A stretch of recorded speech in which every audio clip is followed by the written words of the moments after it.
All right, so it looks like Merab versus O'Malley 2 is in the works, and I've seen a lot of negative feedback and criticism that O'Malley's undeserving of the rematch.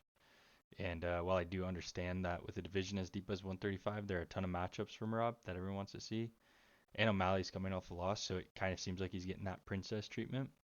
But I think popular opinion is a little dramatic in saying Sean's undeserving because don't really know who else would be deserving from a business standpoint and from a competition standpoint. It's tough to put together an argument for anyone being more deserving than O'Malley besides Piotr Jan.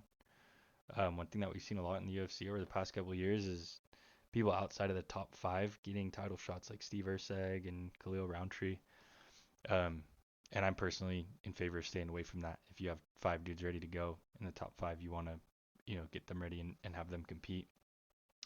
But the bantamweight division's top five has one fighter who's currently on a win streak. Every other fighter in the top five, O'Malley is coming off a loss to Merab. Sandhagen's coming off a loss to Umar. Umar's off a loss to Merab. And Figgy's off a loss to Jan. Piotr Jan is the only fighter in the top five who's currently on a win streak. And he's 2-3 in his last five.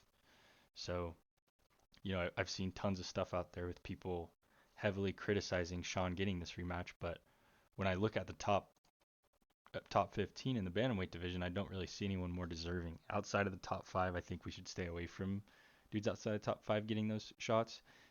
No matter how you look at it, no matter how you cut it, the only dude arguably more deserving than Sean is Piotr Jan. And again, circling back to that, I really don't think a dude who's 2-5 um, in his last five is really deserving of that. And Figueiredo beat Garbrandt and Chito Vera, neither guy's being huge top contenders. Neither guy's being anyone O'Malley hasn't beat or Jan hasn't beat.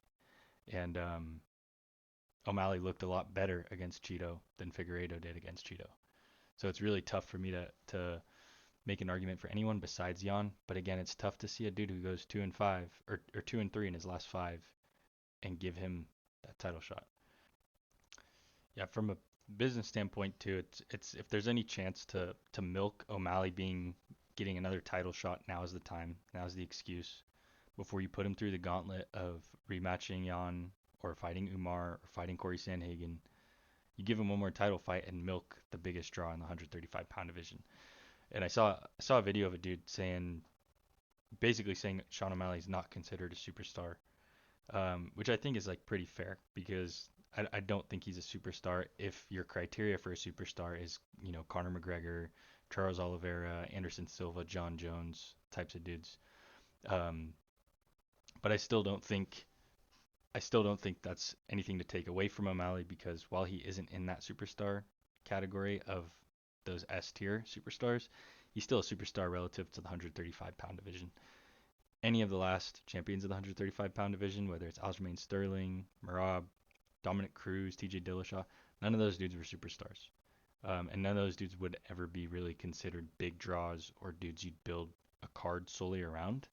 I mean, you could build a card around Dillashaw versus Garbrandt because that rivalry was crazy. And Umar Merab was a pretty big fight as well. But I think it's pretty safe to say, in terms of the 135-pound division having a big draw, big dude to get talked about, big dude to be widely hated, widely loved, I think O'Malley's that guy.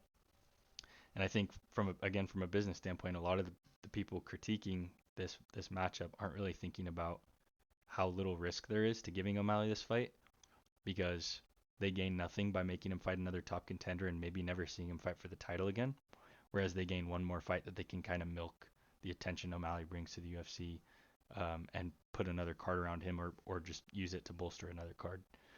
Um, so basically, if he loses this fight, great, he's in the same spot as if they just made him fight another top contender. Doesn't really hurt him as much. And when you're putting on a fight promotion, you're not in the business of hindering superstars from generating revenue. And I understand that that's a little bit manipulative to those who are core fans of MMA and want to see the best man get the fight, which I think Piotr Jan would be that best man.